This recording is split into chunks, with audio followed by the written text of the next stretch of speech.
One of the great things I like about working in an engineering shop, this engineering shop especially, is that anything on this side of the guillotine, except for this pallet that I'm standing on, has already been paid for and budgeted into the job, but it's off-cut. So we can use it for our own shit and not have to pay for it. It goes for little pieces of alley, bigger pieces, not that piece obviously, that's not classed as shit because you can use it, but the rest of it is all classed as off-cut. And I've had a little bit of a plan for a thing, and I don't think it's going to work, but I've got nothing else to do today, so we're going to give it a go. And ironically, because this is all off-cut, it works out that the off-cut is the measurement that we're going to use. So we've got that piece of off-cut and that piece of off-cut there, and they both work out at 300 mil. So what I'm making is going to be 300 mil. It's only what would you call it? This is a concept of what I want to make. So I'm making a scale model of what I want to make. I just want to see if it'll work. Now, because our off-cut piece is 300 mil, so we're going to program the guillotine to cut 300 mil, which we've got. It's 300 mil. Now we're ready to cut. It'll adjust itself to where it has to be. And now every cut is going to be 300 mil. So we slide it in until it hits hard on the backstop, like that. Press the go button. There it goes. Cut the 300 mil. I've got to do 9 of them. All right, so that's our 9 pieces. We did run out of checker plate that was cut at 300, but fuck me, daddy, online there was a piece of flat sheet that was 300 mil. So, and I wanted something different anyway. It'll all work out. So 4 of these have to get cut into a triangle. So we've got all these marked out. You obviously can't set that backstop up to cut on an angle, but because we've got it marked out, we use what's called a shadow. I'll show you how the shadow works. So that last sheet I had to trim 32 mil off, so the backstop's at 32 mil. So now we're just going to punch that backstop out. We'll just go 300 mil backwards. Okay, see how it's... I must have only done 30 mil. Hang on, stop. 300 millimetres. Now we'll move it back 300 millimetres so that it's way, way, way out backwards and doesn't interfere with our cut. If you look on our sheet, I've got 2 chalk marks here. I want to line that point and that point up. I could draw a line, but I don't need to. I want to trim that off. Okay, so we put that in. Now we'll look through the slot there and see there's a distinct shadow. So we line up our chalk mark there. And on the other end, we line up our point. We'll bring our point over there to the point of the shadow. And we'll bring our chalk line back over there. It won't focus there. Come on. And then that shadow, see that shadow?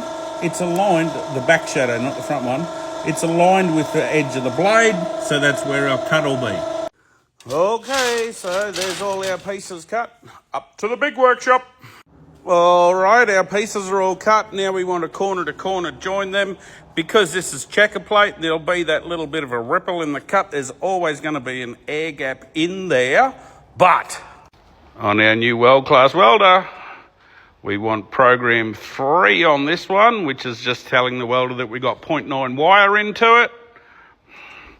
And we want to set our material thickness at 2 mil. And it's going to be quite okay with that gap. So let's tackle these together in the corner-to-corner fashion. So that's got our box constructed. Now that's not squared up or anything because we're going to put the floor in it now. And remember the magnets that Weld Class sent to me? Well, that's what we're going to use them for. We're going to pop them level with the edges here, then we can sit the plate on because it's all corner-to-corner. And then tack that fella in. Okie dokie. That's all tacked together. Now, I'm not quite sure whether I want to weld this from the outside, from the inside, but I'm going to weld it from the outside, so I'm just going to leave it tacked because this part is the next part. Right, yeah, so we are all tacked together. Now we're just going to weld out all this. I'm just going to weld it from the outside. And like, as I said, even though this is corner to corner, when you cut on the guillotine checker plate, it actually gives them spaces, which, anyway, life goes on. But as I said, with the automatic settings on the Weld Class welder, it will weld them without a problem. So let's get to welding. And no, I'm not going to show you while I'm welding. It's just too much of a fucking hassle to try and record it. So the next part you see, it's going to be welded. Okie dokie. It's all welded out now.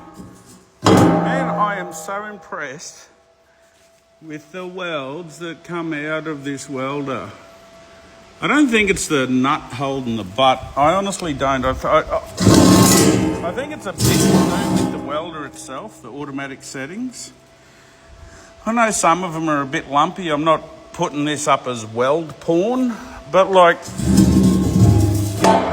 if you've seen the gap that was in there, like that 2 or 3 mil gap, it's like beautiful. Just absolute, and that's just using the full-on automatic settings that's on that welder. And I gave you the bum steer. I actually showed you, I think I set it up at 2 mil. It's not 2 mil steel. It was 1.2, so I wound it back, and yeah, there we go. I actually also think I haven't said what it is. This is a prototype of an oil burner. So fill it up with used oil, put your flame in there, get it burning, get the used oil burning, and we'll put a chimney up there. But this is just a prototype. Already, I think it really should be only 150 mil high, not the 300 that it is. So now we've got to make a cap for this and cut off a bit of steel for the chimney.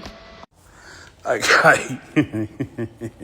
So we've got a fill hole, we got the fill cap, and we got a choke cap. Both of these caps are they're the same. So we can fill it up and we can choke it off, because that's the only way air can get in there to combust.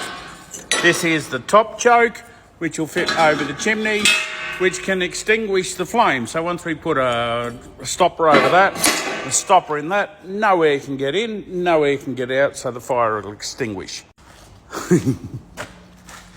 But this is one of the issues of being super autistic and getting a design in your head before you actually think it all through.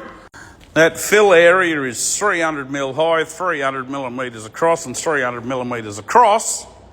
And I just done some calculations in my head. That's 27 fucking litres of oil to put in there. 27! Where am I going to get 27 litres of fucking oil, scrap oil, to put in the fucking thing to burn it? But anyway, look, I've had a little bit of experience with these. So there is a workaround. So even if you only put 5 litres into it, which comes up to here, you just get an oily rag on a stick or something like that, light the oily rag, put it in there, let it hang down onto the oil, and it should ignite. Didn't even think about that, did I? Anyway, there it is, done. So that's my little oil burner. I got no idea even if it's going to fucking ignite or burn. I don't know. I'm pretty sure that it will.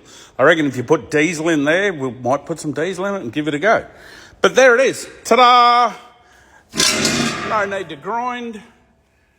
There's a bit of a high patch there. No need to grind any of that up. That'll all pass for a prototype. And yeah, we'll give it a go. I'm not putting diesel in it. Not at $2 a litre to put fucking diesel in it. I'm not going to put diesel in it. But we'll see. Later on this afternoon, if I'm doing nothing, we might jam some shit in there and see what it does. Anyway, with that, hashtag call your mates. See a professional. Have a heart. Spread the shit around.